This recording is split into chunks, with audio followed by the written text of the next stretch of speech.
Yo, what's up, guys? Yo, what's up, everyone? You're on the VoskCoin YouTube channel. Quick update, what I'm working on today out here. So I'm out here in the sticks, and out here in the sticks, it's hard to get internet. So I've had to use Starlink. On my Starlink deployment right here, okay, it's rudimentary at best, right?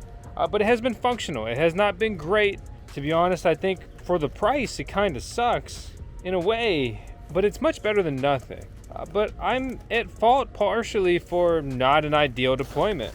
Some of this Starlink is being blocked by these trees behind me. So by moving the Starlink back some, I'll get to a better tree opening as you see behind me, but I'm also going to use the ridgeline mount. So I'm going to mount it on the roof of the shed. You can see I already have the ridgeline piece up there and I already trafficked the weights up there. And what I'm going to do today is basically just enhance my deployment. And I hope that this helps me achieve better download speeds, upload speeds, as well as less obstructions or basically drops in my service. We live on our farm full time now. I am a Bitcoin miner. That's one of my Bitcoin mining pods. And this is actually the Bitcoin mining shed here behind me. And then we've got our office and mobile home over here that direction as well. So it's been hectic here. It's been crazy. And it's way overdue to try to enhance this deployment. I have been working on bringing out a hardwired internet service, but that is still a work in progress. So I've got to make the best of what I've got, even though Starlink has increased my price that I'm paying every month multiple times since starting the service 2 years ago. And they say if you want to pause the service, you may not be able to get back in. And in classic Elon Musk, you know, he's a bittersweet guy, to put it simply. You know, he does a lot of cool stuff, but it's always pay to win. They've got new Starlink tiers, and depending on which tier you have, you'll get different price, different speed, and different priority. Yep, they're gonna throttle you if you're not a business customer and you're competing with one. So, frustrating, but again, as always, my simple goal out here is just to try to always improve everything we're doing. Improve the mining setup, improve the home office setup, improve the Starlink deployment. So enough talking, let's get to it.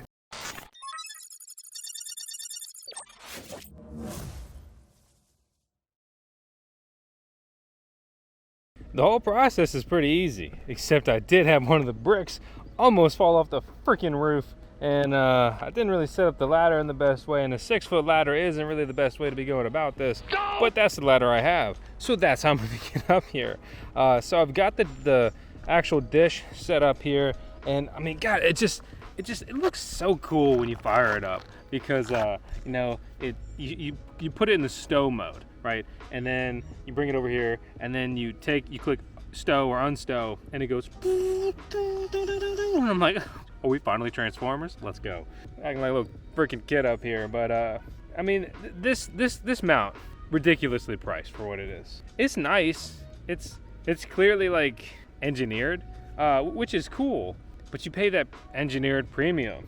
This could be accomplished so simply. So many other methods, not really the point of this video, but in particular, for everyone wondering why, okay, it's very simple.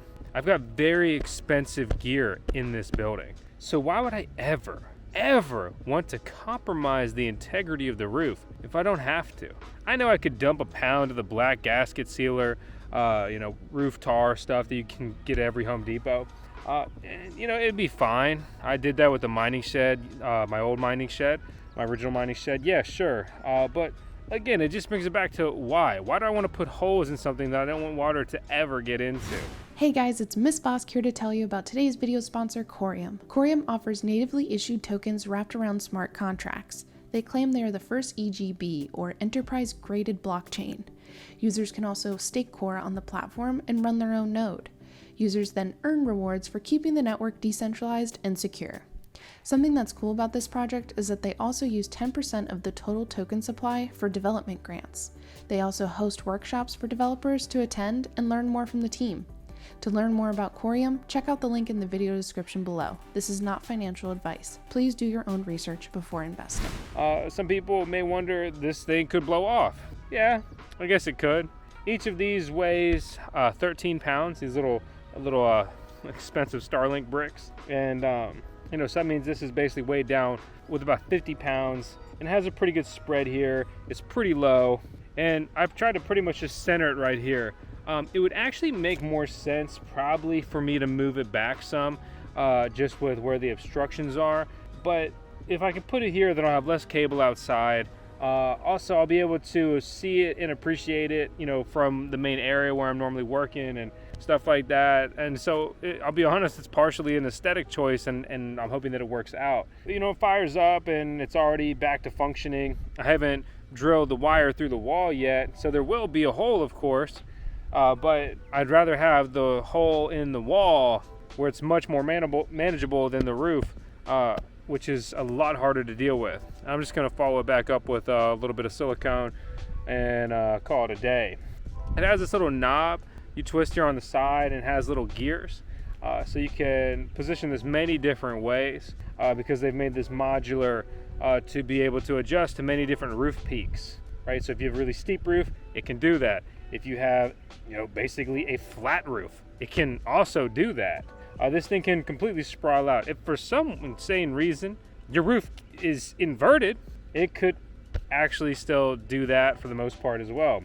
I don't know why your roof would be like that. Contact your builder and get that fixed. But yeah, so pretty simple, pretty straightforward. 4 bricks here. I did notice the bricks had a little bit of an orientation. So when I had the bricks in one way, they seemed like a little loose with the notch. I flipped it over, and then they became much more secure and just kind of sunken in. Now for the fun part though, is has the performance increased? I need 12 hours for this to check for obstructions, and I want a couple days to be able to gather some good data to, you know, reach some sort of finality on this upgrade and improvement. Because again, I said this thing's overpriced.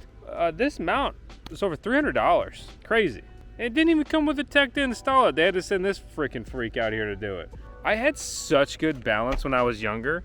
I was up here and I even just did a little bit there. I'm not even kidding. I had such good balance when I was younger, and then you just get older and your balance just starts to go a little bit, or maybe I'm out of shape or overworked or whatever. But hey, anyway, I'm gonna turn the camera off while I go down on this ladder. I'll see you on the other side. That ended up being a bigger pain than I had anticipated. You probably can't see too well behind me here, but I didn't have a hole saw that was the right size for what I needed, because the Starlink connector is like oblong and it's hardwired into the Starlink dish, and then I have the connector that I'm definitely not interested in disconnecting and then trying to splice that wire back in together. I also didn't have the right silicone type that I needed for this, but I did have some silicone gel, so I just kind of rigged up quickly with electric tape, a way to hold the silicone in there so it can kind of form and mold and dry some. As far as the drilling goes, I just drilled in with the biggest drill bit I had, which was a 1/2 inch, and then I put a couple other smaller holes with a smaller size, and then I pretty much just rocked the drill up and down to just kind of rig a hole that was just big enough to get the Starlink connector in there. And then from that point I was able to get it in, and now I need to seal it up. So that completes the rooftop installation. What's going to change now is just gathering some data and crunching the numbers. The data is in, my friends.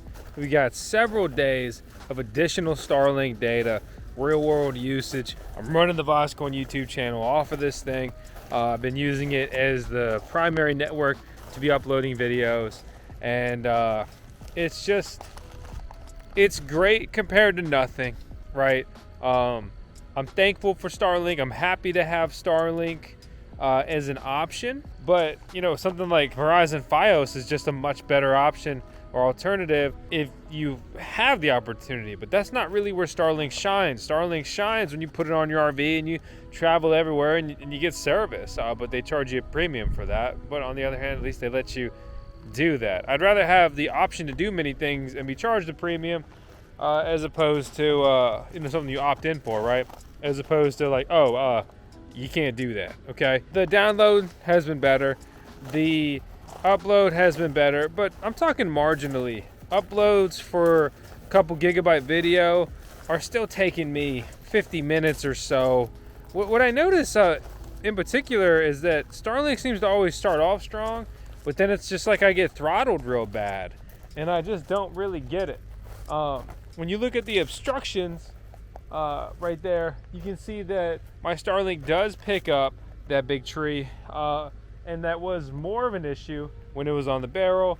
It's better in its current location. Really, I would maybe,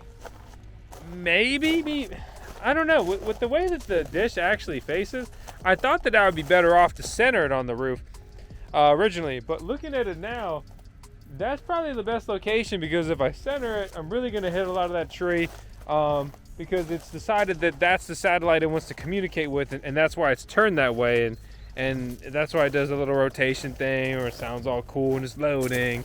You know, all in all, the Starlink has been an awesome option. I actually like that it doesn't give out my normal location. Whenever I sign into anything, it's like, hey, what are you doing in New York? You're not normally in New York.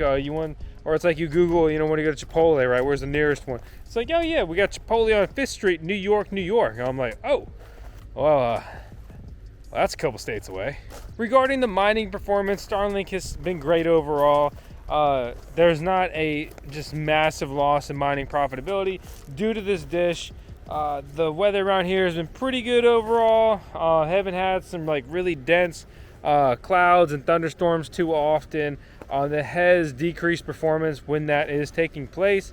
As you may expect, it's not like old satellite dish connectivity issues and things like that, but it still does have an impact on the Starlink performance. So again, you know, I'm thankful I have the option. I'm also even more thankful that I have a better alternative. So based on this data, moving forward, I'm actually going to be shutting down my Starlink and moving to Verizon, which has had better performance at almost half the cost, because I just got my first bill for the third time. They've raised my bill after I spent like $500-600 on this Starlink hardware, also not including the mount, okay, and the Ethernet adapter I had to buy. I have purchased $1,000 approximately of hardware for the actual Starlink deployment out of pocket. Plus side, I own it. Downside, I had to buy it, right? So I'm just gonna go ahead and shut it down, and they always throw it in your face that, hey, you may not be able to fire back up, okay? It might be any availability left. Just shut up. It's ridiculous. It's like they bullied me. I paid for Starlink over 2 straight years without even using it for half a second. It sat in a box because I was worried I wouldn't be able to get back in. So, you know, that's, on one hand, that's my problem. On the other hand, you know, I was supposed to be over here much sooner. Everything was supposed to happen much sooner, but I hit a ton of roadblocks. You know, again, that's just a little bit of my story. If you really care about it, you can check out the channel and watch our mining farm build playlist, where you can see all these things pretty much happen in real time. This isn't something I'm going to rush to do. Over the next month, I'm going to transition all my gear to a new network. I need to have enough time, which I'm really strapped for time at the current moment, because we're actually full time in it in the RV still. You can see behind me. So in the RV, we're living there. We sold our house. New house isn't done. It's been so frustrating because we were supposed to be in the new house for freaking October of last year, so we're not even close. Anyway, before I start going on a little rant tangent, right? So, hey, there it is. Hope you enjoyed the video. If you did, please subscribe. If you didn't, please subscribe and hang out, if for no other reason than for our CSO, and that's going to be our Chief Starlink Officer, Tails Voss. Share the video. Come on, we got to fight the algorithm here. Otherwise, it's TikTok time.